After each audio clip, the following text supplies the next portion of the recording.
Hey guys, I'm here with Juliet Mushens of the agency group for part 2 of my kind of Ask Agent video, but this is going to be a lot more fun and just a few questions, kind of along the lines of the best friend tag on YouTube, just so that we can share a little bit more about ourselves in a kind of more fun manner. So these are going to be kind of more rapid fire questions, okay. And so just answer off the top of your head.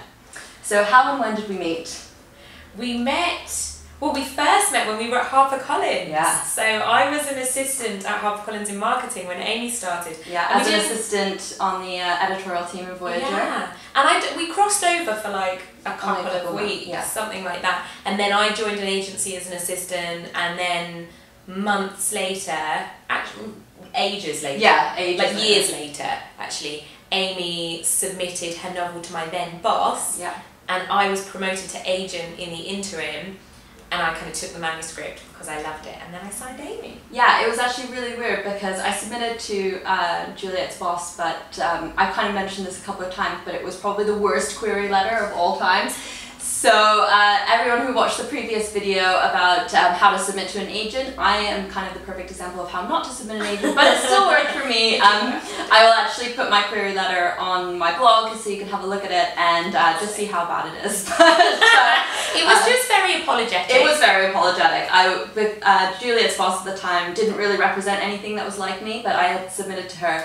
Actually, because I tweeted about submitting, and Juliet had seen that and was like, "Oh, you should submit to my boss," and I was like, "Oh, maybe," but it turned out to work out all very well. Serendipity. It was serendipitous. That was how we first met, which was very cool.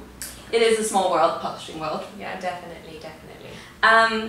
What's your favourite memory of us together? Oh gosh, I've got tons of favourite memories of us together actually. A recent very favourite memory, I have to say, was probably we went to an amazing restaurant called Salt Yard for lunch. Oh gosh, yes. To toast Amy's deal, and we just had the most, we ate an embarrassing amount of food. Yeah, we ate so much food, and every time it was like, this is the best thing I've ever eaten, and then it was like, no, this is the best thing I've ever eaten. It was really, really good. Or probably, I had a whale of a time at Amy's hen do. Yes, that was good. But I think one of my favourite memories of you is, I think it was at one of my birthday parties, and we did karaoke, and Juliet did, what's the karaoke rap that you do? Don't mug yourself. Don't mug yourself. So the first time, in front of, it was sort of one of those birthday parties where you bring people from different parts of your life together. So there was like my traveling friends, my work colleagues, Juliet from who's my agent, my husband's friends, all different people together, and they were all just in awe of Juliet just singing "Don't Mug Yourself." It's my party piece. Growing up in Essex and being a massive garage fan as a teenager. Surprisingly good at rapping. Maybe not that surprising considering how fast I talk normally. Yes. Yeah, but it was word perfect, so definitely a standout memory there. This is actually a question from Twitter. What are some of your favourite books? Some of my favourite books? I know. Really, really diverse. My very favourite book of all time is a book called The Book of Night Women by Marlon James. He's a Jamaican writer, and it's set on a slave plantation in Jamaica in the 18th century, and it's told entirely in patois.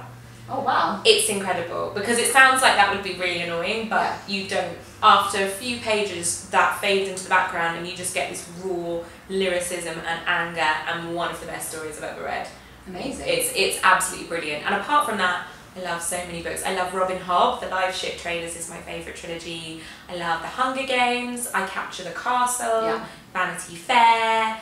I love The Crimson Petal and the White. I have really wide-ranging taste, everything from kind of fantasy to literary fiction, children's fiction, everything in between. One of my favourite kids' books is A Dog So Small. Oh yeah, which is a Puffin book. Yes, it is. It's one of our Puffin classics. It is, so and sweet. I always cry at the end. Yeah, it is. That is really sweet. I'm a huge Philip Pullman fan. Golden Compass sort of changed the way that I looked at children's and YA literature. Secret Garden in terms of classics. Secret Garden is amazing. Yeah, definitely love, and of course Harry Potter. How did I forget Harry Potter? I'm obsessed with Harry Potter. It is, and I actually get like a bit angry when people say they haven't read it, or when people say they didn't like it. Because normally I'm like, live and let live. It's a subjective thing. When people don't like Harry Potter, I'm just like, there's obviously something wrong with you, and I'm sorry for you. Same as when people don't like dogs. Good point. And I love, not that you should say any of your clients, but I do. One of my favourite books is Pantomime. It's a great just, book. just loved it. All of my clients are equally my favourites. Yeah, well, of course. One more question from Twitter. Where do you buy your amazing clothes? Okay, firstly, thank you, whoever asked that question. I'm glad my genius has been recognised. My clothes are from all over the place. A lot are from a shop called Collective, which do vintage reproduction dresses, and a shop called Miss Bamboo as well, which do vintage and vintage repro dresses, and eBay and Primark. And who are you wearing today? Who am I wearing today? I'm wearing, you can't see my tights, but they have little hearts all over and they're really cute, Primark tights, and a French Connection dress, and an Alex Monroe bumblebee. Oh, I love Alex Monroe. Which I love, which is a birthday present from all my girlfriends. So it's very special. That is lovely. I love it. Very, very cool. Thank you. What is your favourite season? My favourite season, autumn. Same. Match Great there. season. Favourite song? Obviously, Don't Mind Yourself. Don't by the Streets. Clearly. Heels or flats? I always wear heels. Yeah, you're heels.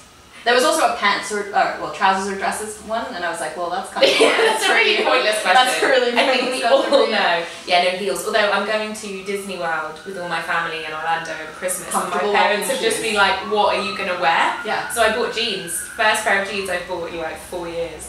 And I have to buy a pair of trainers. I don't know how I can do it. I'm gonna get some like ridiculous gold high tops. This is gonna be like when Dita Von Teese does her Halloween day, and she always dresses up like a normal girl. Have really? you I've never seen that. You should have to have a look. Look at that up. She like dyes her hair back to blonde. She puts on fake tan. She like wears like dungarees. That and sounds it's like amazing. That's her Halloween costume. Is like normal person. That's what I'm gonna be like. It is Disney World. We're gonna need selfies. Yeah. Oh yeah. Okay. And then last question. Describe each other in one word. There are so many words. See, I wanted to say amazing, but then I've just seen Amazing Gone Girl Amy. and the Amazing Amy. That sounds really a little bit psycho. Yeah, exactly. I was like, that's not what I meant. But genuinely amazing. I think really warm. You're a really warm person. Well, I think my word's fairly similar, but I was going to say vivacious. Oh, I like that. Yeah. I like that. Yeah. Definitely. Cool. Okay, well that's it from us, and yeah, we'll hopefully see you again. Bye. Thanks for watching. You just lost the ability to talk. lost Completely. Like, who am I? Why am I here? Where am I? What is this office?